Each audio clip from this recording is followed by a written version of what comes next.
Hello everyone, उम्मीद करता हूँ आप सब लोग बहुत अच्छे होंगे। सदिशों में सदिश दो दे रखे हैं, इनके बीच का कोण ज्ञात करना है। इस फॉर्मूले पर क्वेश्चन एक पेपर में पूछा जाता है, आप थोड़ा सा इसको एक बार देख के जाइएगा ज़रूर।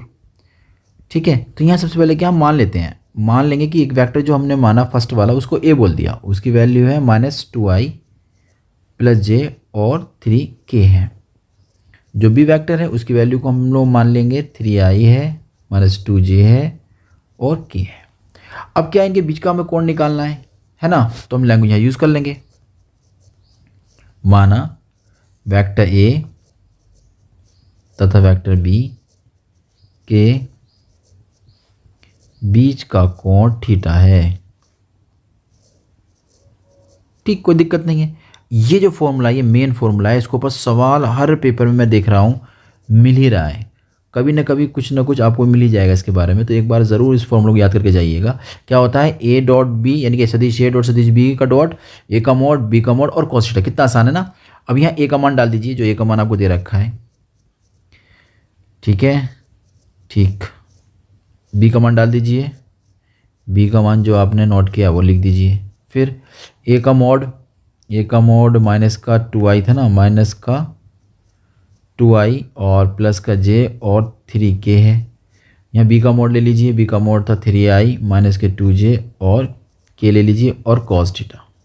ठीक है, अब i वाली का i वाले से मल्टीप्लाई करो तो माइनस का 6 हो जाएगा। j वाली j से करो, j का गुणांक कितना 1, j गुणांक कितना -2 तो 2 आ जाएगा। 3 की 1 से करेंगे, k गुणांक 3 और 1 है ना, तो कितना आ जाएगा, प्लस का 3 आ जाएगा, प्लस का 3 आ गया इजिकल टू। अब इधर देखो मोड में कैसे सोल्व करते हैं, i के गुणांक का स्क्वायर 2 हो जाएगा, 1 j गुणांक का स्क्वायर 1 है ना, तो 1 का स्क्वायर 1 हो जाएगा, k गुणांक 3 है ना तो बन जाएगा 9 डॉट। अब इसका तो हो गया। अब बात करते हैं इस वाले की, i गुणांक का स्क्वायर 3 3 9 हो जाएगा, j के गुणांक का स्क्वायर 2 दूनी 4 हो जाएगा और k गुणांक का स्क्वायर 1 का स्क्वायर 1 हो जाएगा और डॉट में आ जाएगा cos थीटा। ठीक है, इतना हमारा हो चुका है, इसमें कोई दिक्कत हमें नहीं आई है। चलिए आगे बढ़ते हैं। अब हम यहाँ देखेंगे ना तो हमें मिलेगा -8 और प्लस के 3, तो कुल मिलाकर हमारा बचेगा -5। चलिए इतना समझ में आ गई। ये हो जाएगा तुम्हारे पास 10 और 4 14 हो जाएंगे और यहाँ भी 10 4 14 हो जाएंगे। ठीक है, दोनों बात समझ में आ गई है। ये सेम मल्टीप्लिकेशन हो रही है, इसका मतलब आप सब जानते हैं अंडर रूट वाला टर्म जो है यहाँ से रूट छोड़ देगा, इसका मतलब हमारे पास बचेगा ओनली कितना 14 बच जाएगा। इसको भेज देंगे इसके अपॉन में तो -5/14 हो जाएगा, बचेगा cos थीटा।